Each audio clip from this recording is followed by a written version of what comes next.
We know, yes, the temperatures are increasing. It's increased about a degree, right? A degree centigrade over the last 100 years.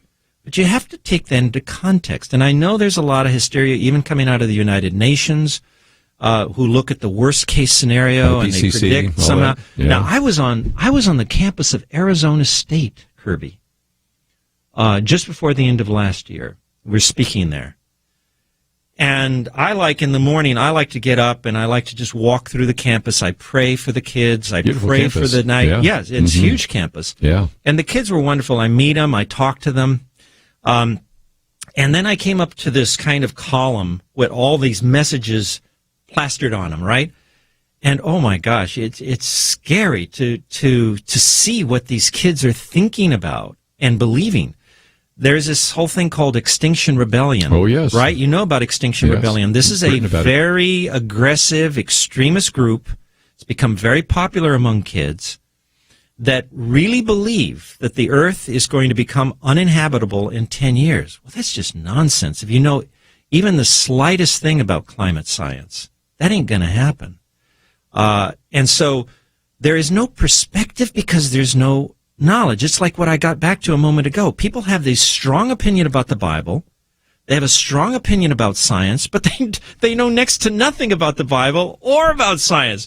So you have, and I don't mean to be unkind, but you have this kind of very ignorant discussion going on right now, and it has suckered in millions of young people because they don't know better.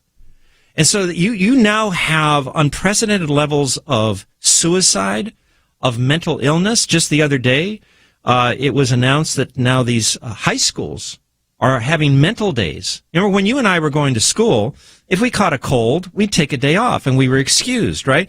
But now more and more schools are recognizing that these kids are under this enormous mental stress, much of it created by these bogus, hysterical arguments. Well said. About these kids are really believing this stuff. They're becoming mentally ill over it. Now, you tell me what's more dangerous, a degree centigrade increase over the last 100 years or this hysteria, all right? So, yes, I think we need to have a very intelligent discussion about climate. If we had more time, I'd explain to you how complicated climate science is. Look, it is arguably one of the most complicated disciplines in science, climate science, okay?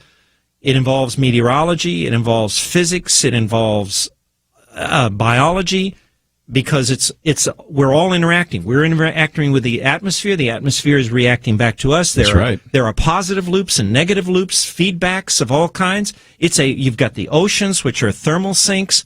You've got carbon going up, but it's also being captured by the water. So please, anybody who's listening out there, yes, we need to have respect for the environment. That's number one. This is God's creation. We need to lead the way. But please, for goodness sakes, don't buy into this ridiculous hysteria that is driving people to madness. It's really scary to me.